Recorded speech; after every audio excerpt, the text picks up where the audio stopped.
गुनाहों में डूब रही थी, सादिक गुमराह हो रहे थे।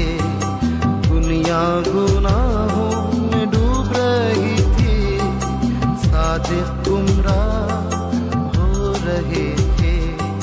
छोड़ा आसमान बना इंसान, मिली नज़ार इस दुनिया को। छोड़ा आसमान बना इंसान, मिली नज़ार इस दुनिया को।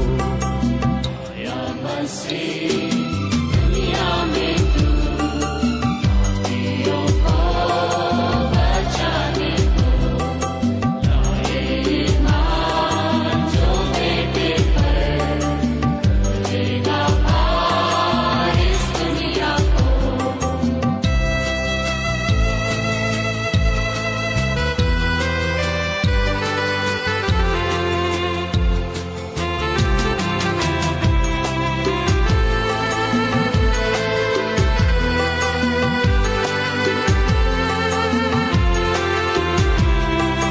बैतलहम के मैदानों में गडरिये रात सो रहे थे। बैतलहम के मैदानों में गडरिये रात सो रहे थे। सुना फरिश्तों की जुबान, पैदा हुआ है ख्रिस्त निदान। सुना फरिश्तों की जुबान, पैदा हुआ है ख्रिस्त निदान। या मसीह दुनिया में तू पापियों को बचाने को लाए ईमान, जो बेटे पर करेगा पार इस दुनिया को।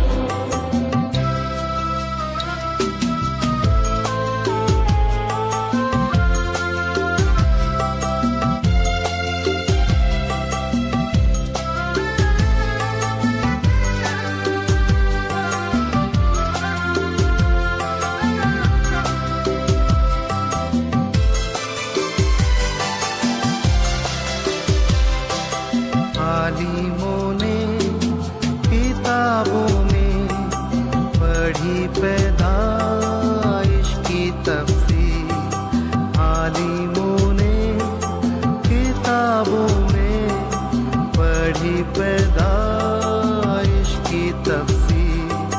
चल दिए वो भी ऊँटों पर, तारे हयात का पीछा कर।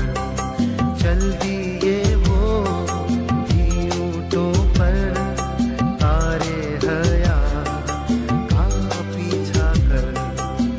या मसीह दुनिया में तू पापियों को बचाने को लाए ईमान, जो बेटे पर करेगा पार इस दुनिया को।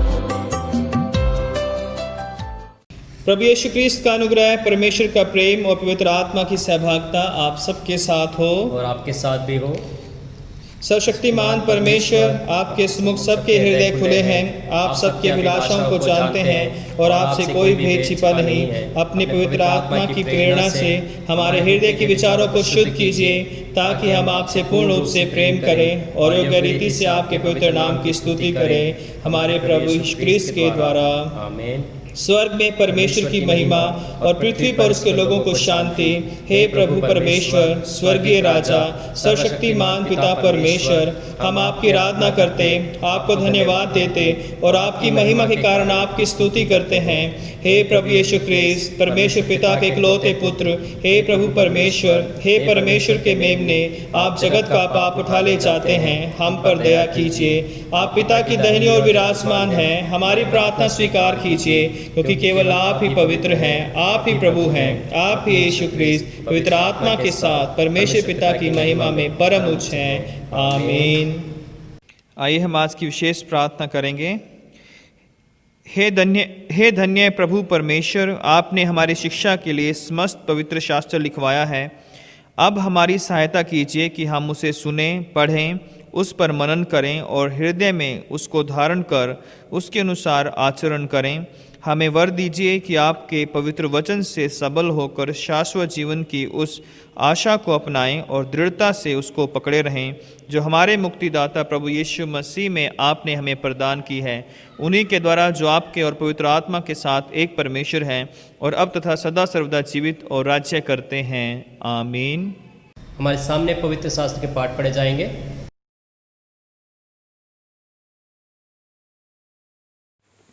मैं आप सबके सामने पवित्र शास्त्र में से पढ़ूंगी जकरिया उसका पहला अध्याय 1 से 6 तक। जकरिया उसका पहला अध्याय 1 से 6 तक। दारा के राज्य के दूसरे वर्ष के 8वें महीने में जकरिया भविष्यद्वक्ता के पास, जो बेरकिया का पुत्र और ईदो का पोता था, यहोवा का यह वचन पहुंचा। यहोवा तुम लोगों के पुरखाओं से बहुत ही क्रोधित हुआ था, इसलिए तू इन लोगों से कह, सेनाओं का यहोवा यूं कहता है, तुम मेरी ओर फिरो। सेनाओं के यहोवा की यही वाणी है, तब मैं तुम्हारी ओर फिरूंगा। सेनाओं के यहोवा का यही वचन है, अपने पुरखाओं के समान ना बनो। उनसे तो पूर्व काल के भविष्यद्वक्ता या पुकार पुकार कर कहते थे, सेनाओं का यहोवा यूं कहता है, अपने बुरे मार्गों से और अपने बुरे कामों से फिरो। परंतु उन्होंने ना तो सुना और न मेरी ओर ध्यान दिया। यहोवा की यही वाणी है, तुम्हारे पुरखा कहाँ रहे? भविष्यद्वक्ता क्या सदा जीवित रहते हैं? परंतु मेरे वचन और मेरी आज्ञा जिनको मैंने अपने दास नबियों को दिया था, क्या वे तुम्हारे पुरखाओं पर पूरी ना हुई? तब उन्होंने मन फिराया और कहा, सेनाओं के यहोवा ने हमारे चाल चलन और कामों के अनुसार हमसे जैसा व्यवहार करने को कहा था, वैसा ही उसने हमको बदला दिया है।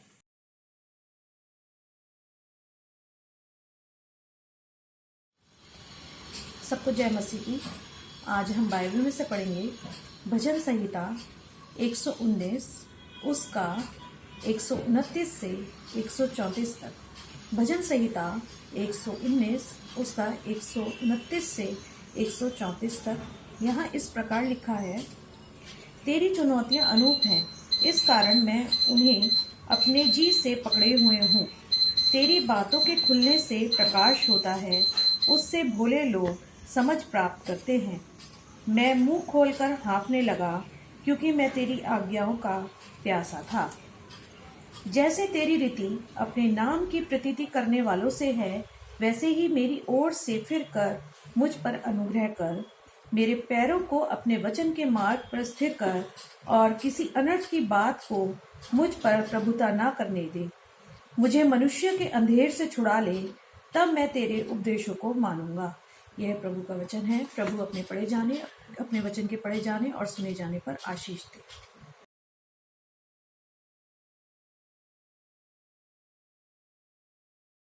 आप सभी को जय मसीह की। आइए हम नए नियम में से निकालेंगे दूसरा तीमुथियुस उसका 3रा अध्याय 14 से 17 तक और चौथा अध्याय 1 से 5 तक। यहाँ पर इस प्रकार से लिखा है, पर तू उन बातों पर जो तूने सीखी हैं और विश्वास किया है, यह जानकर दृढ़ बना रहे कि तूने इन्हें किन लोगों से सीखा है और बचपन से पवित्र शास्त्र तेरा जाना हुआ है, जो तुझे मसीह पर विश्वास करने से उद्धार प्राप्त करने के लिए बुद्धिमान बना देता है। संपूर्ण पवित्र शास्त्र परमेश्वर की प्रेरणा से रचा गया है और उपदेश, समझने और सुधारने और धार्मिकता की शिक्षा के लिए लाभदायक है, ताकि परमेश्वर का जन सिद्ध बने और हर एक भले काम के लिए तत्पर हो जाए। परमेश्वर और मसीह यीशु को गवाह करके, जो जीवतों और मरे हुओं का न्याय करेगा और उसके प्रकट होने और राज्य की सुधि दिलाकर, मैं तुझे आदेश देता हूँ कि तू वचन का प्रचार कर, समय और असमय तैयार रहे, सब प्रकार की सहनशीलता और शिक्षा के साथ उल्हाना दे और डांट और समझा, क्योंकि ऐसा समय आएगा जब लोग खरा उपदेश ना सह सकेंगे, पर कानों की खुजली के कारण अपनी अभिलाषाओं के अनुसार अपने लिए बहुत से उपदेश बटोर लेंगे और अपने कान सत्य से फेर कर कथा कहानियों पर लगाएंगे। पर तू सब बातों में सावधान रह, दुख उठा, सुसमाचार प्रचार कर, काम कर और अपनी सेवा को पूरा कर। यह परमेश्वर का पवित्र वचन है। आमीन। आमीन। आइए हम सुसमाचार वचन में जाने से पहले एक गीत गाएं।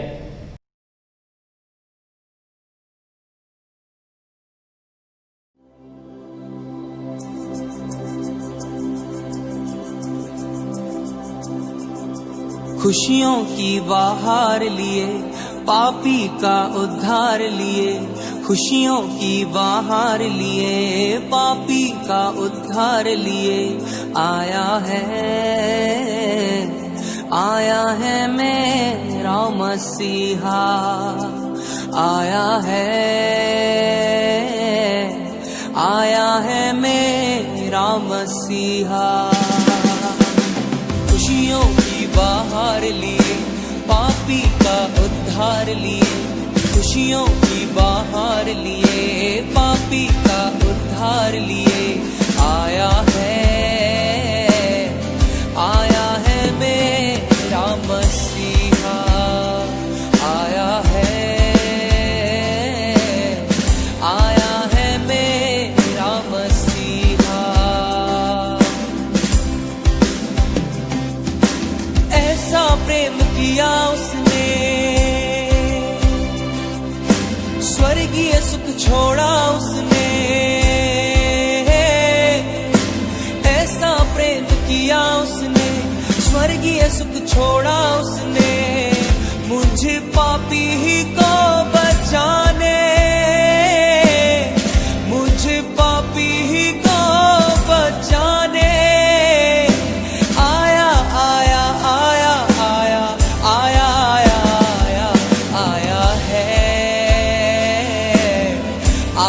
है मेरा मसीहा, आया है मेरा मसीहा।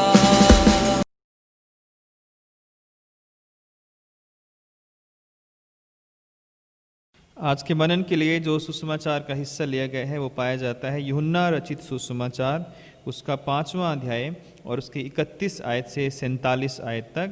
Gospel according to saint John chapter 5 verses 31 to 47। हे प्रभु क्रिस्त,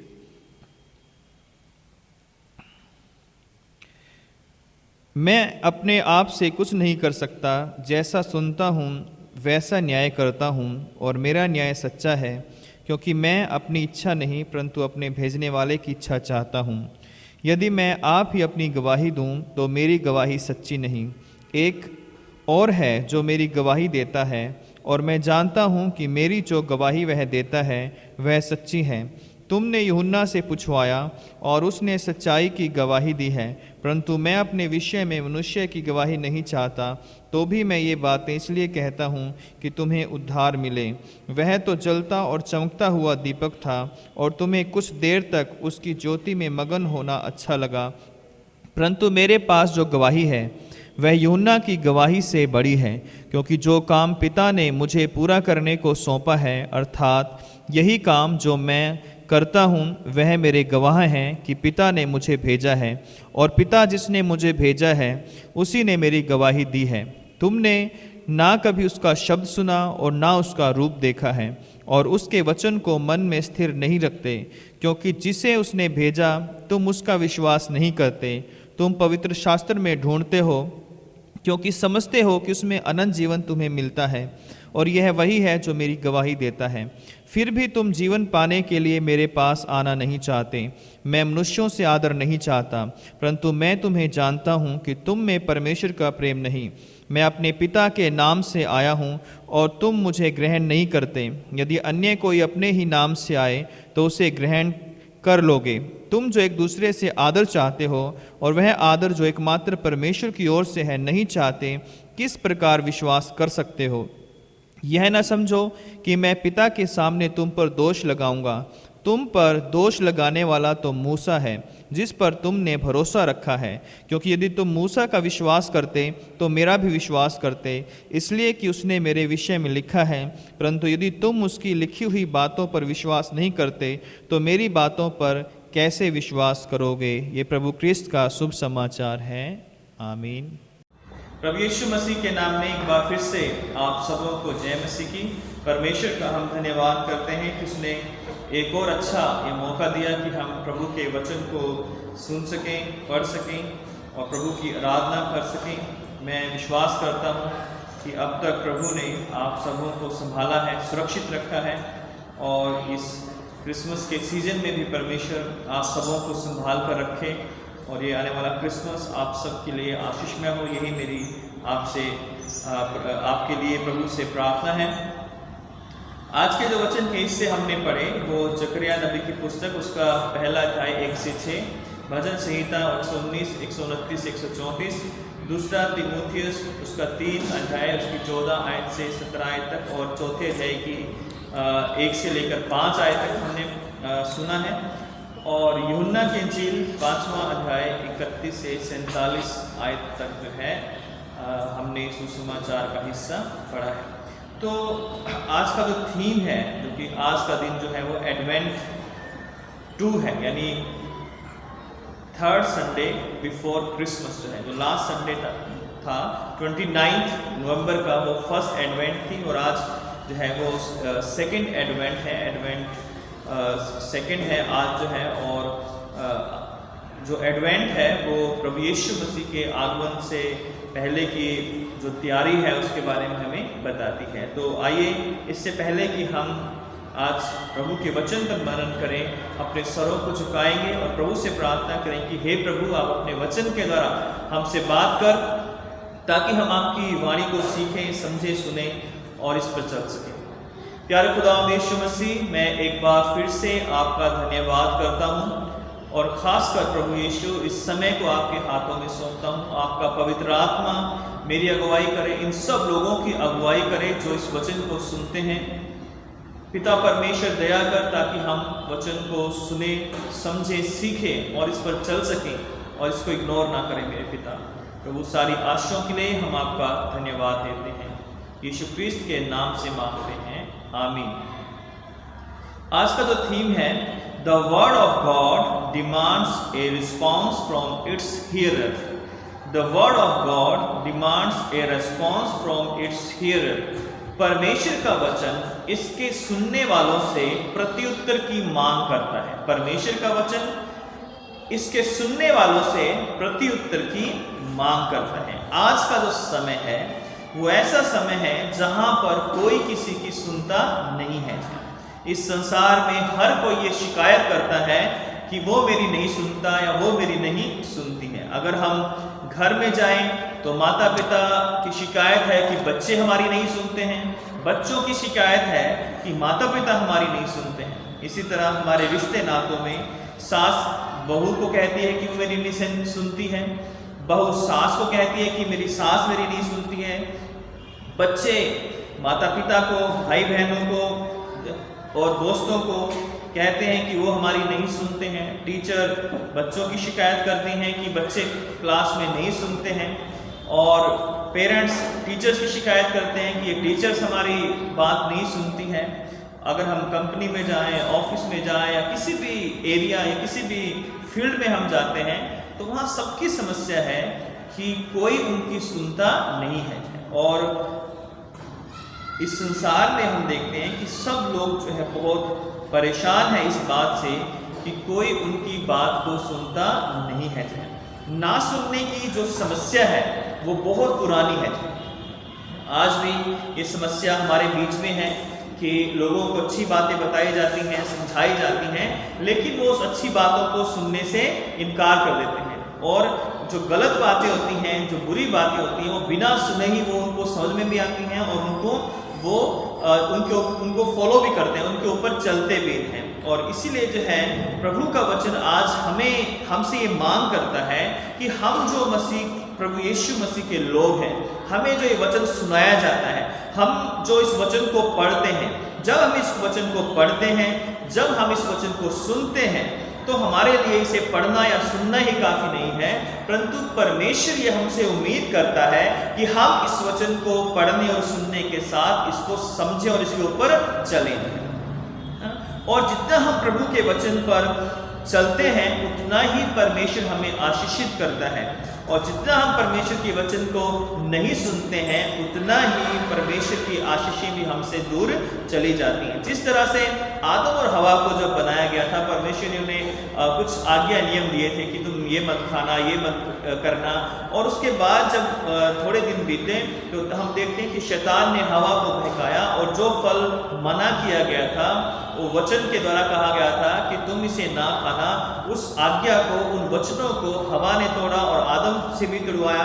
और इस कारण जो आदम और हवा को जो बागे अदन की जो वाटिका में रखा गया था, उस गार्डन में रखा गया था, उससे उन्हें निकाल दिया गया। कारण ये था कि उन्होंने परमेश्वर की नहीं सुनी है।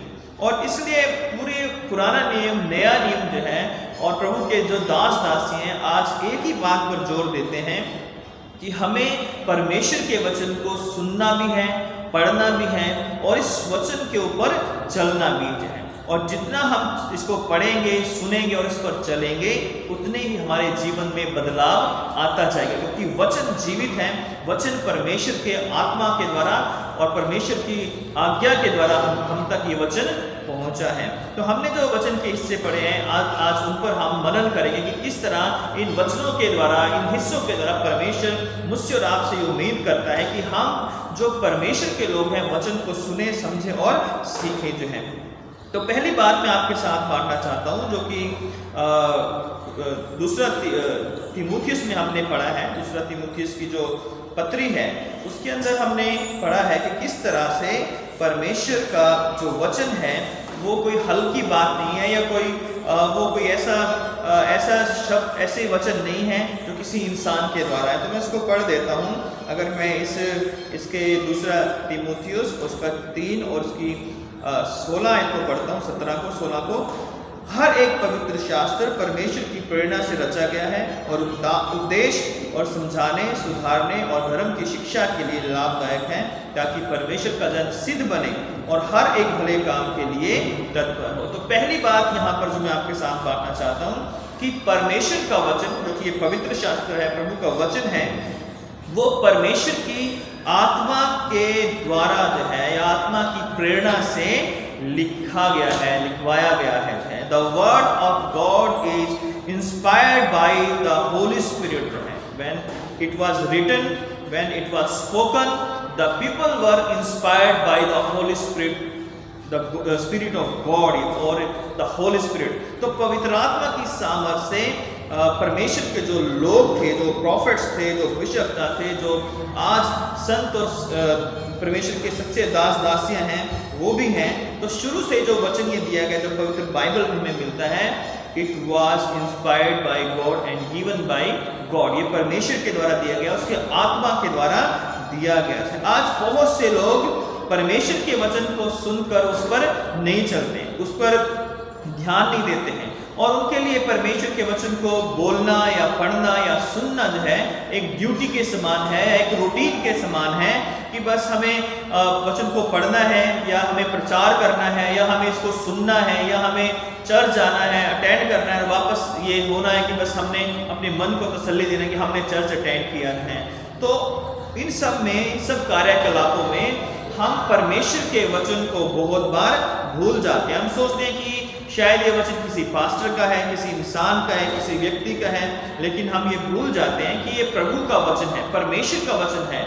ये वचन मेरे और आपका नहीं है, ना हम इसमें ऐड कर सकते हैं, ना हम इसमें घटा सकते हैं। जो दिया गया है वो वचन हमारे जीवन के लिए परफेक्ट है, वो हमारी आत्मा के लिए, हमारे उद्धार के लिए, हमारी मुक्ति के लिए, हमारी शिक्षा के लिए, हमारे आत्मिक जीवन की उन्नति के लिए ये परमेश्वर का वचन हमें पवित्र आत्मा की प्रेरणा से हम तक पहुंचा है। तो जब हम प्रभु के वचन को पढ़ते हैं, सुनते हैं, तो परमेश्वर का आत्मा मुझसे और आपसे बात करता है। और यदि हम परमेश्वर के वचन को सुनते हैं, समझते हैं और सुनकर उसके ऊपर नहीं चलते हैं, तो परमेश्वर का आत्मा शोकित होता है, नाराज होता है। परमेश्वर इस बात को पसंद नहीं करते हैं कि मेरा वचन सुनकर जो है इन्होंने उसे मानना छोड़ दिया है। और इसलिए भविष्यवक्ता यशाया, यिर्मयाह, चाहे आमोस, चाहे यिजकियल जो है, वो सब ये बार बार कहते थे कि तुम होठों से तो मेरा आदर करते हो, लेकिन तुम्हारा मन मुझसे दूर है। इसका मतलब ये था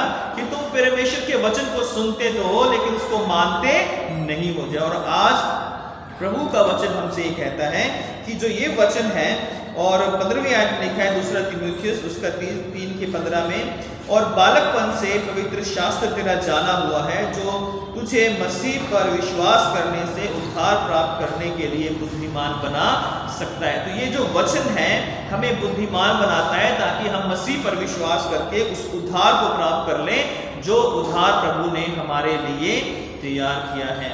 बिना वचनों के हमारे अंदर सुधार नहीं आ सकता है। जैसा कि 16वीं आयत में लिखा है कि जो ये उपदेश है, ये प्रभु का जो वचन है, ये समझाने, सुधारने और धर्म की शिक्षा के लिए लाभदायक है, हेल्पफुल है।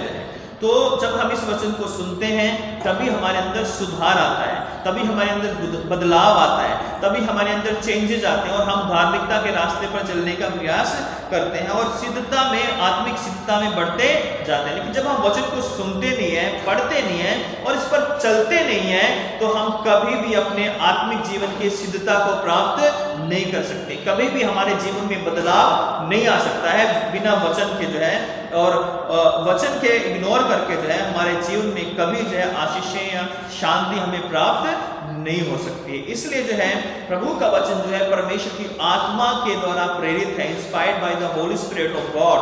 तो पवित्र आत्मा के द्वारा जब हमें दिया गया, तो पवित्र आत्मा हमसे बात करता है। तो इसलिए हमें प्रभु के वचन को सुनना भी है, समझना भी है और इसके ऊपर चलना भी है। Second thing we can see that those who do not hear the word of God, they face the anger of God है। और we can say those who ignore the word of God, they have to face anger है। तो जो लोग प्रभु के वचन को अनसुना करते हैं, इग्नोर करते हैं, उस पर ध्यान नहीं देते हैं, तो एक दिन उन्हें परमेश्वर के क्रोध का सामना करना पड़ेगा। क्योंकि हिस्ट्री इस बात की गवाह है, पुराना जो ओल्ड टेस्टामेंट हमारा है, पूरा ओल्ड टेस्टामेंट इस बात का गवाह है कि जहां जहां पर परमेश्वर के लोगों ने प्रभु के वचन को नहीं सुना, या जिस व्यक्ति ने परमेश्वर के वचन को नहीं सुना, उस व्यक्ति ने परमेश्वर की चेतावनी को, उसके वाणी को, उसके आज्ञाओं को जब तुच्छ जाना, तो परमेश्वर ने उसे तुच्छ जाना है। परमेश्वर ने उस स्थान से, उस गद्दी से, उस चाहे वो राजा था, चाहे वो महायाजक था, चाहे वो प्रॉफिट था, चाहे वो किसी भी पद पर क्यों नहीं था, जब उसने परमेश्वर के वचन को त्याग दिया, छोड़ दिया, तो परमेश्वर ने भी उन्हें उस आशीषों से वंचित कर दिया जिन आशीषों को वो भोग रहे थे, जिनका आनंद वो ले रहे थे। अगर हम पुराने नियम में जकरिया नबी की पुस्तक हम पढ़ते हैं, वो जकरिया नबी की पुस्तक में यहाँ पे लिखा हुआ है कि दूसरी आयत से, यहोवा तुम लोगों के पुरखाओं से बहुत ही क्रोधित था। The Lord was very angry with your fathers.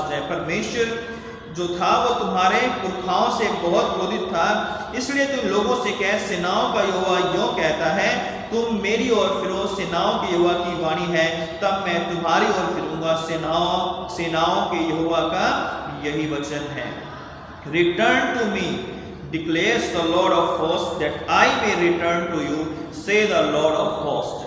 तो यहाँ पर प्रभु का वचन कहता है कि तुम्हारे पुरखाओं से परमेश्वर क्रोधित था है, और तुम अपने पुरखाओं के समान ना बने। वर्स 4 में जो लिखा हुआ है, do not be like your fathers, to whom the former prophet proclaimed, saying, thus says the Lord of the hosts, Return now from your evil ways and from your evil deeds, but they did not listen or give heed to me, declares the Lord. ये प्रभु की वाणी है कि अपने पुरखाओं के समान ना बनो। उनसे तो अगले भविष्यवक्ताओं ने यह पुकार कर कहा था, या कहते थे कि सेनाओं का यहोवा यूं कहता है कि अपने अपने बुरे मार्ग से फिरो और अपने बुरे कामों से फिरो, परंतु उन्होंने तो ना सुना और ना मेरी ओर ध्यान दिया, यहोवा की यही वाणी है। तो उन्होंने परमेश्वर ये उनसे बात करते हुए कहता है कि अपने पुरखाओं के समान ना बनो, जिन्होंने मेरी आवाज को सुना तो सही, लेकिन उन्होंने कभी मन नहीं फिराया, उन्होंने अपने बुरे मार्गों से अपने आप को अलग नहीं किया, और इस कारण वो जो दंड के वचन थे उनके जीवन में पूरा हुए। और परमेश्वर से पूछता है कि your fathers where are they and the prophets do they live forever. तो वो जो पुरखा थे वो कहाँ रहे, और क्या वो भविष्यवक्ता भी हमेशा सदा जीवित रहते हैं? परंतु मेरे वचन और मेरी आज्ञाएं जिनको मैं अपने दास नबियों को दिया था, क्या वे तुम्हारे पुरखाओं पर पूरे ना हुए? तब उन्होंने मन फिराया और कहा, सेनाओं के यहोवा ने हमारे चाल चलन और कामों के अनुसार हमसे जैसा व्यवहार करने को कहा था, वैसा ही उसने हमको बदला दिया है। तो यहाँ पर उन्होंने परमेश्वर ने अगर उन्हें कहा था कि आई विल ब्लेस यू, तो दे गॉट ब्लेसिंग है।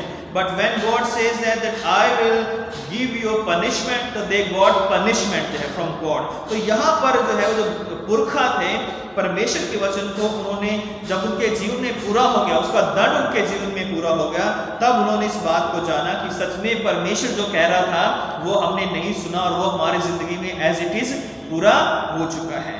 तो अगर हम इस्राएल की हिस्ट्री को देखते हैं तो 721 BC के अंदर, बिफोर जीसस क्राइस्ट जो है, 721 में अशूर के राजा ने इस्राएल पर हमला किया और पूरे इस्राएल को नष्ट कर दिया था, पूरे शहर को बर्बाद कर दिया, और वहाँ से बहुत सारे लोगों को बंधुआ करके अशूर में ले गया।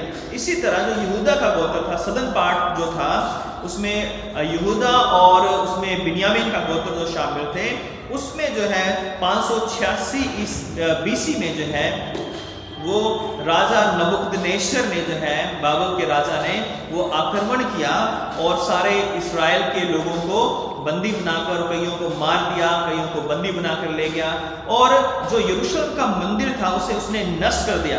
उसके जो सुंदर पात्र थे, जो परमेश्वर के द्वारा सोने चांदी के पात्र थे, वो जो परमेश्वर के द्वारा आज्ञा पाकर जो है दाऊद ने और सुलेमान ने जो बनाए थे, उन सब जो पात्रों को जो है वो अपने बाबुल देश के अंदर ले गया, और वहां पर वो बंधुआई में रहे जाए, और 70 साल तक वो पूर्ण रीति से अधीनता में रहे जाए बाबुल की और अन्य जो बाद में जो फारस के जो राजा हुए वहां पर। तो इस तरह से परमेश्वर ने याद दिलाता है कि यदि तुम परमेश्वर की आज्ञाओं को नहीं मानोगे तो परमेश्वर का दंड उनके ऊपर आएगा। और आज भी ये प्रभु हमसे कहता है कि हम भी अगर परमेश्वर के वचन को बहुत हल्की बात समझ रहे हैं या एक रूटीन के रूप में इस्तेमाल करते हैं, या जो है because we are Christian so we have to read the Bible only just because of we are Christian जो है, तो इस तरह से केवल मसीह होने के नाते हमें बाइबल पढ़ना है ना, उस पर चलना नहीं है, बस उसको पढ़ना है और जो है ये अपनी फॉर्मेलिटी पूरी करनी है। इससे परमेश्वर की आशीष हमारे जीवन में नहीं आएगी। परमेश्वर चाहता है कि जो लोग उसके वचन को सुनते हैं, जो लोग उसके वचन को पढ़ते हैं, वो लोग परमेश्वर के वचन को माने, उसका प्रत्युत्तर दें, उसका सकारात्मक रीति से उत्तर दें। तीसरी बात जो है यहाँ पर हम देखते हैं कि नए नियम में when Lord Jesus came to the world, people did not listen to him also। तो जब प्रभु यीशु मसीह संसार में आए तो जो फकीर फरीसी लोग थे, शास्त्री थे और धर्म के अगुवे थे, उनने बहुत सारे उनमें से लोगों ने प्रभु के वचन को ग्रहण नहीं किया। नए नियम में हम देखते हैं कि चारों सुसमाचार इस बात को दर्शाते हैं कि हमेशा जो अगुवे थे, धार्मिक अगुवे थे, उन्होंने हमेशा प्रभु यीशु मसीह का विरोध किया। वो इसी बात में लगे रहे कि कब उसको पकड़वाएं, कब उसको बदनाम करें, कब उसको उसकी निंदा करें, कब उसके वचनों में कमी निकाले जाए, इसी बात में लगे रहे। और इसलिए प्रभु यीशु मसीह ने जब 5वें अध्याय में एक 38 साल के बीमार को चंगा किया तो लोगों ने जो है उसका बड़ा विरोध किया है प्रभु यीशु मसीह का। 16वें अध्याय में इस कारण यहूदी यीशु को सताने लगे क्योंकि वह ऐसे ऐसे काम शब्द के दिन करता था। वो इसलिए उसे सता रहे थे क्योंकि जो 38 साल का बीमार था वो शब्द के दिन चंगा हुआ था। इस कारण यहूदी उस व्यक्ति की चंगाई के कारण प्रभु का धन्यवाद नहीं दे रहे थे या यीशु मसीह की बड़ाई नहीं कर रहे थे कि 38 साल से इस बीमार को प्रभु यीशु मसीह ने चंगा कर दिया। बट वे लोग जो है उस प्रभु यीशु मसीह के उस काम के लिए उसके ऊपर उल्टा दोष लगा रहे हैं कि इसने इसे शब्द के दिन क्यों ठीक किया और क्यों चंगा किया है। तो यहाँ पर फिर आगे हम देखते हैं कि यीशु मसीह जब उनसे वार्तालाप करते हैं, बातचीत करते हैं, तो वो कहते हैं कि यदि मैं आप अपनी गवाही दूं तो मेरी गवाही सच्ची नहीं है ना।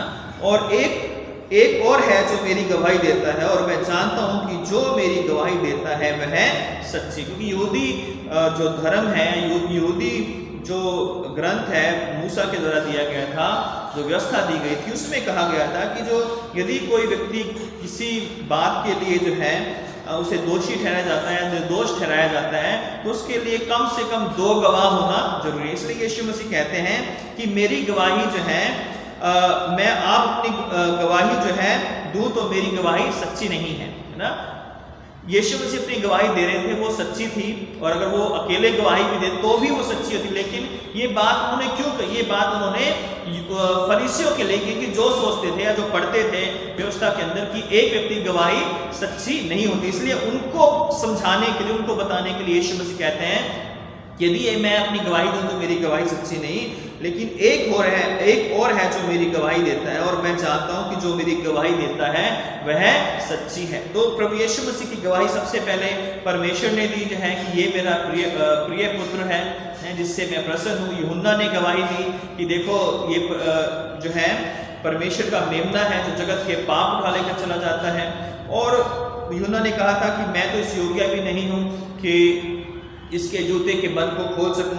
तो वही बात यीशु मसीह ने दोहराई जो है 33 आयत में कि तुमने यूहन्ना से पूछवाया और उसने सच्चाई की गवाही दी है, परंतु मैं अपने विषय में मनुष्यों की गवाही नहीं चाहता, तो भी मैं ये बात इसलिए कहता हूँ कि तुम्हें उद्धार मिली जो है। तो प्रभु यीशु मसीह को हालांकि यूहन्ना की गवाही की आवश्यकता नहीं थी क्योंकि परमेश्वर स्वयं उसकी गवाही दे रहे थे। यीशु मसीह के आगे वो कहते हैं कि जो मेरे कार्य हैं वो मेरी गवाही देते हैं। लेकिन उसके बाद 38 आयत में कहते हैं और उसके वचन को मन में स्थिर नहीं रखते, और वो कहते हैं तुम मेरी गवाही को नहीं सुनते हो, तुम मेरी गवाही को नहीं मानते हो क्योंकि तुम परमेश्वर की ओर से नहीं हो। यदि तुम परमेश्वर की ओर से होते तो मेरी गवाही को स्वीकार करते, और तुम परमेश्वर के वचन को अपने मन में नहीं रखते क्योंकि जिसे उसने भेजा उसकी प्रतीति नहीं करते। क्योंकि परमेश्वर के वचन में ही जो है, पवित्र शास्त्र में ही जो है लिखा हुआ था कि मसीहा आएगा और उसके क्या क्या चिन्ह होंगे, क्या क्या वो काम करेगा। तुम पवित्र शास्त्र में ढूंढते हो क्योंकि समझते हो कि उसमें अनंत जीवन तुम्हें मिलता, और यह वही है जो मेरी गवाही देते हैं। यानी पवित्र शास्त्र जो है वो प्रभु यीशु मसीह के आने की गवाही दे रहा था, लेकिन उन्होंने उस गवाही को नहीं माना, बल्कि वो सिर्फ उसके वो कहाँ से आया है, वो किसका बेटा है संसार में जो है ना, वो उसके जो कार्य कैसे, उन सब कार्यों को देखकर भी उन्होंने विश्वास नहीं किया। वो सिर्फ फिजिकली प्रभु यीशु मसीह की जो कंडीशन थी जो है, वो कहाँ पे पैदा हुआ, नासरत से आया, इस कारण वो उससे घृणा करते थे और इसलिए उन्होंने उसके वचनों पर विश्वास नहीं किया। और पूरा यूहन्ना का सुसमाचार हमें बताता है कि पूरे यूहन्ना के सुसमाचार में हम शुरू से अंत तक पढ़ते हैं कि किस तरह से फरीसी और शास्त्रियों ने प्रभु यीशु मसीह का बात बात पर विरोध किया। जब भी यीशु मसीह ने कोई अच्छा काम किया, आश्चर्य कर्म किया, उन्होंने विरोध किया। चाहे 9वें अध्याय में जन्म के अंधे को ठीक किया, वहाँ पर भी विरोध किया। चाहे यूहन्ना 8 में उस पापी स्त्री को माफ किया, वहाँ पे भी लोगों ने विरोध किया। अगर जो है 5000 लोगों को खिलाया, तब भी वहाँ पर हम देखते हैं कि लोग जो है सिर्फ रोटियों पर ध्यान दे रहे थे, प्रभु के वचन पर ध्यान नहीं दे रहे थे। तो इस तरह हम देखते हैं कि ना केवल यूहन्ना में बल्कि मत्ती, मरकुस, लूका में भी हम देखते हैं कि प्रभु यीशु मसीह के सुसमाचार को, वचनों को लोगों ने ग्रहण नहीं किया गया था। और इसलिए यूहन्ना 5:24 में प्रभु यीशु मसीह ने कहा कि जो मेरा वचन सुनकर मेरे भेजने वाले की प्रतीति करता है, अनंत जीवन उसका है और उस पर दंड की आज्ञा नहीं होती, परंतु वह मृत्यु के पार होकर जीवन में प्रवेश कर चुका। ये वचन हमें जीवन देता है। जब हम प्रभु यीशु मसीह के वचन को सुनते हैं, समझते हैं और ग्रहण करते हैं, तब ये वचन हमें जीवन देता है। तो आज प्रभु यीशु मसीह का वचन हमसे कहता है कि हमें पवित्र आत्मा से इस इंस्पायर्ड परमेश्वर के वचन को, पवित्र आत्मा से प्रेरित इस वचन को हमें अपने जीवन में अपनाना है। और जैसे परमेश्वर ने कहा कि जैसे तुम्हारे पुरखाओं ने जो है वचन को ठुकराया, हम इस वचन को ना ठुकराएं। जैसे यीशु मसीह ने कहा कि तुम लोग वचन सुनकर भी उसे ग्रहण नहीं करते, परंतु जो कोई मेरा वचन सुनकर ग्रहण करता है वो उसके अंदर अनंत जीवन है। तो आज हमें अनंत जीवन पाना है। जो प्रभु का वचन सुनकर आज उसके वचन को ग्रहण करता है वो जीवन पाता है। जब हम प्रभु के भवन में आते हैं या जब हम अपने घर में प्रभु के वचन को पढ़ते हैं या सुनते हैं, तो हम ये ना सोचें कि किसी इंसान का दिया गया वचन है। यदि हम उस इंसान को देखेंगे तो उस इंसान में हजारों कमियां पाई जाएंगी। यदि आप मुझे देखोगे तो मेरे जीवन में हजारों कमियां पाई जाएंगी, लेकिन जब आप प्रभु के वचन को देखोगे तो इसमें कोई कमी नहीं है। ये प्रभु का वचन सत्य है, निष्कलंक है, पवित्र है, शुद्ध है, आग के समान है जो है, हथौड़े के समान है जो है। ये हमारे लिए दीपक है। ये प्रभु का वचन हमारे मार्ग के लिए उजियाला है। ये प्रभु का वचन है जो हमें शांति देता है। प्रभु का वचन है जो हमें चंगा करता है। प्रभु का वचन है जो हमारे लिए उद्धार का मार्ग निकालता है। प्रभु का वचन है जिसके द्वारा हम अपने जीवन को जीकर सिद्धता की ओर बढ़ते जा सकते हैं।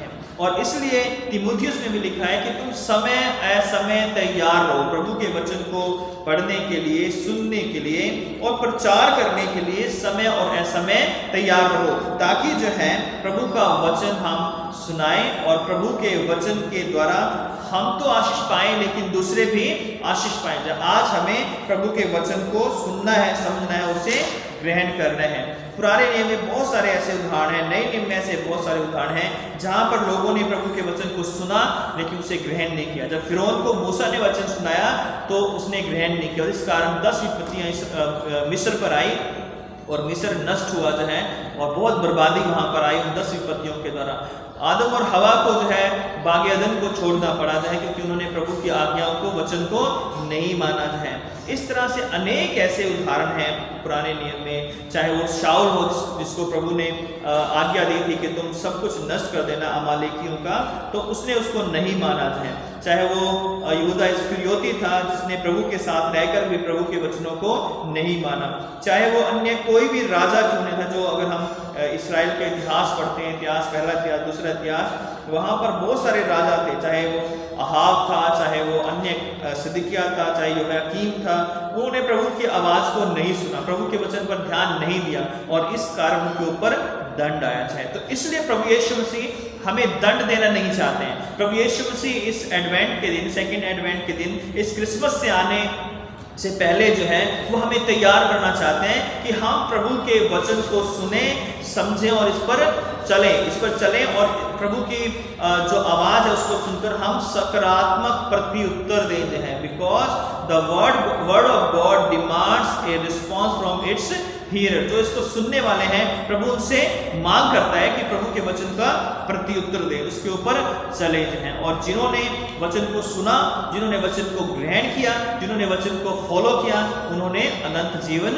पाया है। और अगर हम पहला यूहन्ना पढ़ते हैं, यूहन्ना की इंजील, कि वह अपनों के घर आया, उसके अपनों ने उसे ग्रहण नहीं किया, 11 में। फिर आगे देखते हैं, परंतु जितनों ने उसे ग्रहण किया उसने उन्हें परमेश्वर की संतान होने का अधिकार दिया। यीशु मसीह वो वचन है जो देहधारी होकर हमारे बीच में आया है। तो उस देहधारी वचन को हमें ग्रहण करना है, उसे स्वीकार करना है और अपने तन मन से उसको फॉलो करना है। जब हम उसको तन मन और धन से उसकी सेवा करेंगे, उसको फॉलो करेंगे, तो हमारे जीवन में बहुत सारी आशीषें आने पाएंगी और हमारे सारे काम सफल होने पाएंगे। यही जो है बात परमेश्वर ने यहोशू से कही थी कि व्यवस्था की ये पुस्तक तेरे चित्त से कभी उतरने न पाए जाए। दिन रात इसी में ध्यान दिए रहना, इसलिए कि जो कुछ उसमें लिखा है उसको करने की तू चौकसी करे, और इसलिए कि क्योंकि ऐसा करने से तेरे सब काम सफल होंगे तो और तू अधिक प्रभावशाली होगा। तेरे सब काम सफल होंगे कब? जब तू परमेश्वर के वचन पर मन लगाता रहेगा, परमेश्वर के वचन को मानता रहेगा।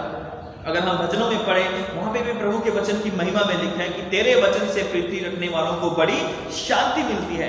आज अगर अपने जीवन में हमें शांति चाहिए, हमें प्रभु की दया चाहिए, अपने जीवन में बढ़ोतरी चाहिए, प्रभु के दया से हमें अपने घर में प्रेम चाहिए और अनंत जीवन का आश्वासन चाहिए, अपने जीवन में बदलाव चाहिए, दूसरों के जीवन में बदलाव चाहिए, तो हमें प्रभु के वचन को पढ़ना है, सुनना है और दूसरों को भी बताना है। क्योंकि प्रभु का वचन सुनकर अगर हम नहीं मानेंगे तो हम उस भूमि के समान है जो मार्ग के किनारे की भूमि थी। जब मत्ती 13 में उदाहरण दिया प्रभु यीशु मसीह ने, तो उस भूमि पर बीज डाला गया, लेकिन वो भूमि कठोर थी और पगडंडी थी, वो सख्त हो गई थी। तो पक्षी आए और पक्षियों ने आकर उस बीज को चुरा लिया, खा लिया था। उसी तरह हम भी वैसे ही होंगे, यदि हम वचन को सुनकर नहीं मानते हैं तो हम भी कठोर भूमि वाले व्यक्ति बनेंगे, और कठोर भूमि पर वचन कभी भी जड़ नहीं पकड़ता, कभी फलवंत नहीं होता है। और इसलिए प्रभु यीशु मसीह कहते हैं कि जब तुम मेरी आज्ञाओं को नहीं मानते हो, तो मेरे वचन को नहीं मानते हो, तो मुझे हे प्रभु क्यों कहते हो। तो प्रभु आज आप सबों को आशीषित करें, अपना अनुग्रह दे कि हम प्रभु के वचन को ना केवल पढ़ें, ना केवल सुने, बल्कि इसके प्रति उत्तर दें, प्रभु को जवाब दें। प्रभु कहता है कि चोरी ना करो तो हम चोरी ना करें, प्रभु कहता है कि झूठ ना बोलो तो हम झूठ ना बोलें। प्रभु अगर का वचन हमें कहता है कि हम लालच ना करें, हम गाली ना दें, हम नशे ना करें, हम शराब में ना डूबे, हम अन्य तरह के बुरे कामों में ना लिप्त हों, विचार में ना लिप्त हों, तो प्रभु के वचन को हमें सुनकर हमें जवाब देना है। नहीं तो जो है प्रभु के वचन को अगर नहीं सुनेंगे, नहीं मानेंगे, तो चर्च में आने से, प्रभु घर में रहने से, चर्च में आने से, आराधना करने से, गीत गाने से हमारा उद्धार नहीं होगा। ये सब चीजें तभी प्रभु को ग्रहण योग्य होती है जब पहले हम उसके वचन को मानते हैं। जब अपने जीवन में उसके वचन को ग्रहण करेंगे तभी परमेश्वर की सारी चीजें वो ग्रहण योग्य होंगी। यदि हम उसके वचन का निरादर करेंगे तो हमारे गीत गाना, प्रचार करना, वचन पढ़ना, गवाही देना, गीत लिखना या अन्य कोई भी काम हम क्यों न करते हैं, दान करना, हम किसी को कंबल बांटना, ये सब बेकार होगा यदि हम प्रभु के वचन को अपने जीवन में ग्रहण नहीं करते, उसको हम मानते नहीं है। तो प्रभु यीशु आप सब पर दया करें, हम सब पर अनुग्रह करें, क्योंकि परमेश्वर का वचन जब बोया जाता है तो ये व्यर्थ नहीं जाता है, ये निष्फल नहीं जाता है। प्रभु का ये वादा है कि मेरा वचन कभी खाली नहीं जाएगा, मेरा वचन कभी व्यर्थ नहीं जाएगा, ये अपना काम करके आएगा। अगर आप इस अपने मन को कठोर करोगे तो कोई किसी और के जीवन में ये वचन काम करेगा। तो इसलिए जो है प्रभु हमारी सहायता करें, हम पर दया करें, हम पर अनुग्रह करें कि हम प्रभु के वचन को पढ़ें, सीखें और समझें। तो प्रभु इन वचनों के द्वारा आप सबों को आशीषित करें। आइए हम अपने सरों को झुकाएंगे, प्रार्थना करेंगे और प्रार्थना करेंगे कि आप सब सुरक्षित रहें। जितने लोग इस वचन को सुन रहे हैं, देख रहे हैं, वो सब आशीषित हों और हमारी पूरी कलीसिया आशीषित हो, सारे मसीह लोग आशीषित हो, हमारा पूरा देश, भारत देश आशीषित हो। आइए हम प्रार्थना करें। स्वर्गीय पिता परमेश्वर, हम आपका धन्यवाद करते हैं इस वचन के लिए जो बोए गए वो 100 गुना फल लेकर आए। हम प्रार्थना करते हैं जिन लोगों ने इस वचन को सुना है वो इसे ग्रहण करने पाए और इस पर चलने पाए। पिता परमेश्वर, आपकी आशीष सब लोगों पर हो जो इस वचन को सुन रहे हैं, चाहे वो पिता परमेश्वर अपने घर में बैठे हैं, चाहे वो अपनी कार में इस वचन को सुन रहे हैं, चाहे वो अपने किसी भी ट्रैवलिंग में पिता परमेश्वर या किसी काम को करते वो इस वचन को सुन रहे हैं, उन सबों को आप आशीषित करें। जो लोग बीमार हैं आप उन्हें छूकर चंगा करें, जो दुखी और निराश हैं उनको इस वचन के द्वारा आप आशीषित करें, उन्हें आशा दें। मेरे पिता परमेश्वर, धन्यवाद प्रभु, आपने हमारी इस प्रार्थना को सुना है। ये वचन 100 गुना फल लेकर आए, हमारा देश, भारत देश आशीषित हो, ऐसी हम प्रार्थना करते हैं। पिता, सारी कलीसिया आशीषित हो, ऐसी हम प्रार्थना करते हैं। सब पर दया कर, प्रभु यीशु क्रिस्त के नाम से इस प्रार्थना को मांगते हैं, आमीन। प्रभु यीशु मसीह के नाम में आप सबों को जय मसीह की। प्रभु में बने रहें, प्रभु के वचन को माने और हमेशा सुरक्षित रहें, आमीन। आइए हम निकाया का विश्वास वचन एक साथ बोलेंगे। हम एक परमेश्वर सर्वशक्तिमान पिता पर विश्वास करते हैं। वह स्वर्ग और पृथ्वी का और समस्त दृश्य एवं अदृश्य वस्तुओं का करता है। हम एक प्रभु यीशु क्रिस्त पर विश्वास करते हैं। वह परमेश्वर का एकलौता पुत्र, सर्वयुगों से पहले पिता से उत्पन्न, परमेश्वर से परमेश्वर, ज्योति से ज्योति, सत्य परमेश्वर से सत्य परमेश्वर, कृत नहीं वरन उत्पन्न है। उनका और पिता का तत्व एक है। उन्हीं के द्वारा सब वस्तुएं बनी। हम मनुष्यों के लिए और हमारे उद्धार के निमित्त वह स्वर्ग से उतर आए। पवित्र आत्मा की सामर्थ्य से वह कुंवारी मरियम से जन्मे और मनुष्य बने। पैंतुस पिलातुस के शासन में वह हमारे लिए क्रूस पर चढ़ाए गए। उन्होंने दुख भोगा, वह मरे और गाड़े गए। पवित्र शास्त्र के कथन के अनुसार वह तीसरे दिन जी उठे। वह स्वर्ग पर चढ़ गए और पिता की दाहिनी ओर विराजमान हुए। वह जीवितों मृतकों का न्याय करने के लिए महिमा के साथ फिर आएंगे और उनके राज्य का कभी अंत न होगा। हम पवित्र आत्मा पर विश्वास करते हैं। वह प्रभु और जीवन दाता है। वह पिता और पुत्र से निकलता है। पिता और पुत्र के साथ उसकी आराधना और स्तुति की जाती है। वह नबियों के द्वारा बोला। हम एक पवित्र सार्वलौकिक और प्रेरित कलीसिया पर विश्वास करते हैं। हम पापों की क्षमा के लिए एक बपतिस्मे को मानते हैं। हम मृतकों के पुनरुत्थान की और आने वाले युग के जीवन की प्रतीक्षा करते हैं। आमीन। आइए हम सब जो अपने सरों को झुकाएंगे और प्रार्थना करेंगे। विशेषकर हम प्रार्थना करेंगे वो लोग जो इस वीक में अपने बर्थडे और वेडिंग एनिवर्सरी सेलिब्रेट कर रहे हैं, उन सब लोगों के लिए हम प्रार्थना करेंगे। वो लोग जो हमारी कलीसिया में बीमार हैं, उनके लिए हम प्रार्थना करेंगे। और वो लोग जो कोविड से पीड़ित हैं या कोविड में जो लोग ड्यूटी कर रहे हैं, खासकर डॉक्टर्स, नर्सेज या अन्य सभी जो लोग हैं जो इस सर्विस में हैं, उन सब के लिए प्रार्थना करेंगे। और हम सब एक दूसरे के लिए प्रार्थना करें कि परमेश्वर हम सब पर दया करें, हमारी पूरी कलीसिया को और सब मसीहों के लिए हम प्रार्थना करेंगे। आइए हम अपनी आंखें बंद करेंगे और प्रार्थना करेंगे। सर्वशक्तिमान पिता परमेश्वर, बड़ी दीनता नम्रता के साथ आपके चरणों में आते हैं। आपका धन्यवाद करते हैं जीवन की सारी आशाओं के लिए। अब तक आपने हमें संभाला है, आपका धन्यवाद करते हैं। प्यारे खुदा, इस महामारी में भी प्रभु आपने अब तक हमें सुरक्षित रखा है, बचाए रखा है, आपका धन्यवाद करते हैं। फिर से मौका दिया कि हम आपकी आराधना कर सकें, स्तुति कर सकें, आपका धन्यवाद करते हैं। हे प्रभु, विशेषकर हम इस वक्त हम प्रार्थना करते हैं जो लोग भी इस वीक में पिता परमेश्वर अपना बर्थडे सेलिब्रेट कर रहे हैं, वो लोग जो अपनी वेडिंग एनिवर्सरी सेलिब्रेट कर रहे हैं, उन सब के लिए हम प्रार्थना करते हैं। आपका अनुग्रह उन पर हो, आपका पवित्र आत्मा उन पर दया करें मेरे पिता परमेश्वर। प्यारे खुदा, उनकी आयु को लंबी करना पिता परमेश्वर। जो लोग अपने बर्थडे सेलिब्रेट कर रहे हैं मेरे पिता, उनके घरों को, परिवारों को आप आशीषित करना। जो लोग अपनी सालगिरह मनाते हैं उनको भी आप ब्लेस करना, उनके पारिवारिक जीवन को, बच्चों को पिता, काम काज को ब्लेस करना मेरे पिता। जो लोग हमारी कलीसिया में बीमार हैं मेरे पिता परमेश्वर, उनके लिए प्रार्थना करते हैं मेरे पिता। या जो लोग भी इस वर्शिप को देख रहे हैं, यदि कोई बीमार है, यीशु मसीह के नाम से हम उसके लिए प्रार्थना करते हैं। आपकी सामर्थ इसी वक्त उन्हें छुए और चंगा करे। हर एक बीमारी को यीशु नासरी के नाम से हम डांटते हैं और हर एक शराब को तोड़ देते हैं और आपकी आशीष हम मांग लेते हैं मेरे पिता परमेश्वर। हम प्रार्थना करते हैं प्यारे खुदा, जो लोग भी कोरोना से अभी तक पीड़ित हैं पिता परमेश्वर, या पिता परमेश्वर बीमार हैं, उन सब पर दया कीजिए। सब बीमारों को आप चंगा कीजिए। और विशेषकर हम फिर से डॉक्टर्स के लिए, नर्सेज के लिए और सब स्टाफ के लिए, उन सब लोगों के लिए प्रार्थना करते हैं जो अभी भी पिता परमेश्वर हॉस्पिटल्स में या अन्य जगहों पर कोरोना पेशेंट्स के बीच में कार्य कर रहे हैं मेरे पिता परमेश्वर। आपका सामर्थ उनकी सहायता करें, उन्हें बचाए रख पिता परमेश्वर, ताकि वो बहुतों के लिए एक आशीष का, एक चंगाई का कारण बन सके मेरे पिता। प्यारे खुदा, अपनी पूरी कलीसिया को और सब लोगों को जो इस आराधना को देखते हैं, उन सब के लिए प्रार्थना करते हैं। आपकी आशीष हर एक जन पर होने पाए मेरे पिता परमेश्वर। धन्यवाद करते हैं, आपने हमारी प्रार्थना को सुना है। हमारे देश पर दया कीजिए, हमारे प्रधानमंत्री, हमारे राष्ट्रपति और हमारे पूरे देश पर आपकी दया, आपकी करुणा बनी रहे। और इस पूरे दिल्ली शहर पर आपकी आशीष बनी रहे। यहाँ के मुख्यमंत्री और जितने भी अधिकारीगण, उन सब पर आपकी आशीष चाहते हैं। आपका धन्यवाद करते हैं, अब तक आपने हम सबों को इस जगह पर सुरक्षित रखा है, ताकि हम आपकी आराधना कर सकें, स्तुति कर सकें और आपके वचन को लोगों तक पहुंचा सकें। आपकी सारी आशाओं के लिए धन्यवाद देते हुए इस प्रार्थना को उद्धारकर्ता प्रभु यीशु मसीह के नाम से मांगते हैं, आमीन। आइए हम पाप अंगीकार की प्रार्थना में जाएंगे। Page number 129, section 17। प्रिय भाइयों और बहनों, हमारे प्रभु यीशु क्रिस्त यह कहते हैं, हमारा प्रभु परमेश्वर ही एकमात्र प्रभु है।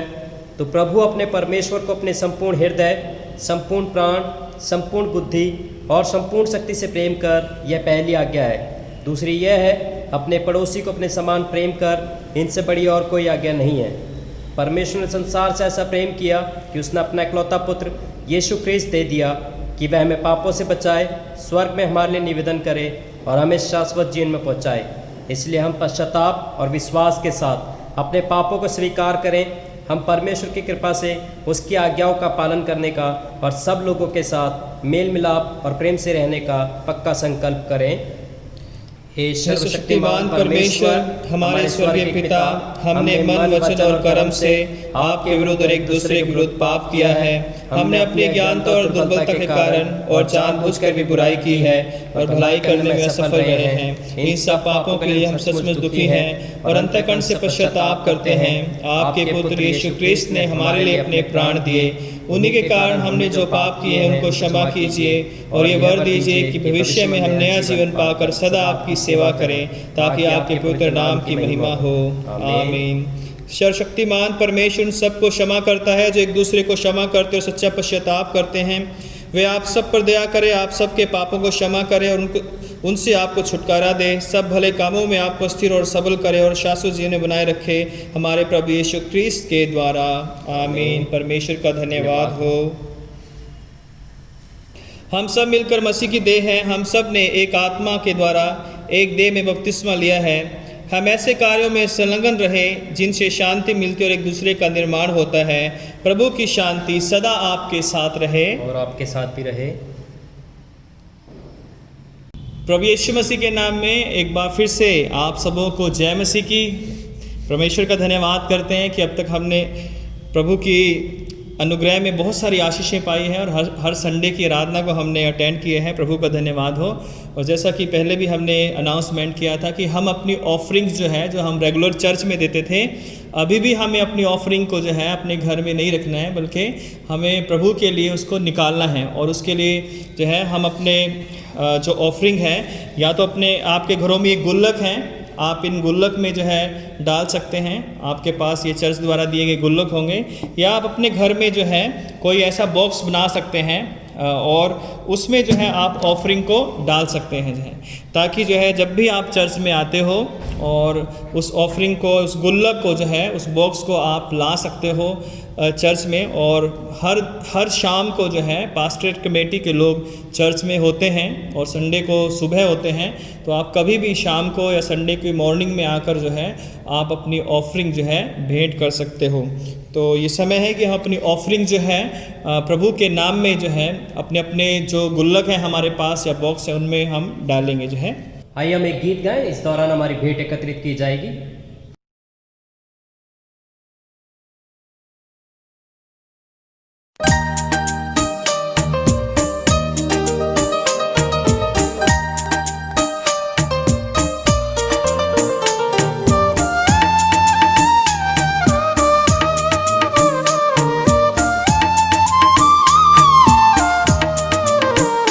तन मन और धन उसे दो, अपने यीशु को सब कुछ दो, क्योंकि उसी के द्वारा उद्धार पाना है, जीती आत्मा का दान उसे दो।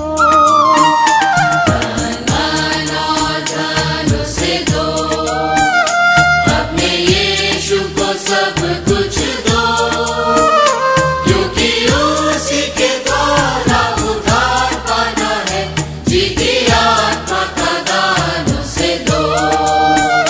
तन मन और धन उसे दो।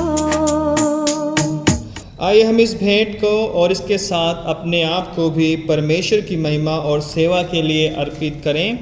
सर्वशक्तिमान परमेश्वर, संसार के सृष्टिकर्ता, सब वस्तुएं आप ही से प्राप्त होती हैं और आपकी ही संपत्ति में से हम आपको भेंट चढ़ाते हैं। हम आपसे विनती करते हैं इस दान को अपने नाम की महिमा और अपने लोगों की भलाई के लिए स्वीकार कीजिए, हमारे प्रभु यीशु ख्रिस्त के द्वारा।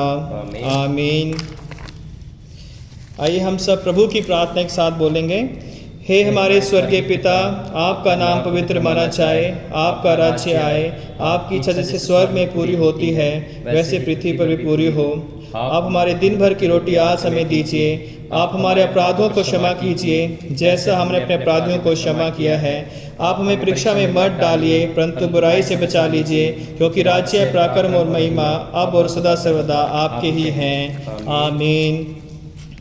परमेश्वर की शांति जो सारी समझ से परे है, परमेश्वर के और उसके पुत्र हमारे प्रभु यीशु क्रिस्त के ज्ञान और प्रेम में आपके हृदय और विचारों को सुरक्षित रखे, और सर्वशक्तिमान परमेश्वर पिता, पुत्र और पवित्र आत्मा की आशीष आप पर हो और आपके साथ सदा सर्वदा बनी रहे। आमीन।